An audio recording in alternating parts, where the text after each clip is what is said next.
Hello, my name is Kathy, and today I'll be continuing the music arranging portion of the music theory material. But before I do this, I wanted to let you know that because I have a great many videos now on many different topics, that I've decided to make several different video playlists so that it's easier to find the videos of greatest interest. So please check out my playlist page. Before we begin this section, it is important that you go through all of the basics of music, basics of theory playlist material. For this portion of the music theory material, we will be using Sylvia Woods' Music Theory and Arranging Techniques for Folk Harps book. This is a wonderful book that you will enjoy thoroughly.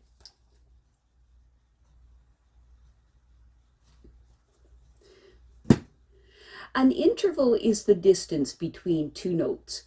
For example, the distance between one C note and the next higher C note is an octave. That is, it is an interval of an octave. The word octave comes from the root oct, meaning 8, as in octagon, octopus, and things of this nature.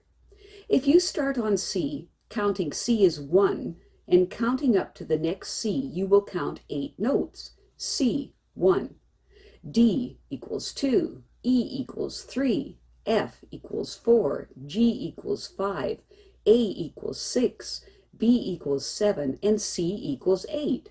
So the interval between C and C is an octave. Let's look at a C chord and see what intervals it contains. From the C to the E of the chord is an interval of a third. C equals 1, D equals 2, E equals 3. From the C to the G of the chord is an interval of a fifth. C equals 1, D equals 2, E equals 3, F equals 4, G equals 5. From the C to the G of the chord is an interval of a fifth. C equals 1, D equals 2, E equals 3, F equals 4, G equals 5. In your book on page 18, you will see examples of these intervals. The three notes in a chord all have names, which makes it easier to talk about them. The note that the chord is named after is called the root. For example, in a C chord, the C note is the root. In an F chord, the F is the root. And in an A minor chord, the A is the root, and so forth.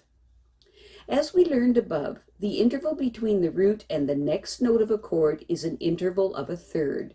In a C chord, it is an interval of a third between C and E.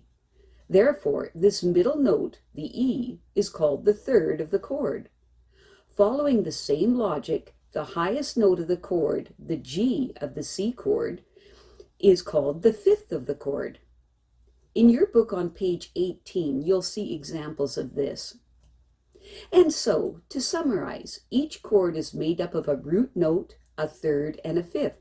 Here are a few examples. The F chord. F is the root, A is the third, C is the fifth. A G chord.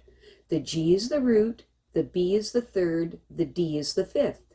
An A minor chord. The A is the root, the C is the third, the E is the fifth. In a D minor chord, the D is the root, the F is the third, and the A is the fifth. Play various chords on your harp, saying root, third, and fifth as you play each note of the chord until you're sure that you understand this. It's important that you learn to recognize all the intervals, and so here's a little quiz for you.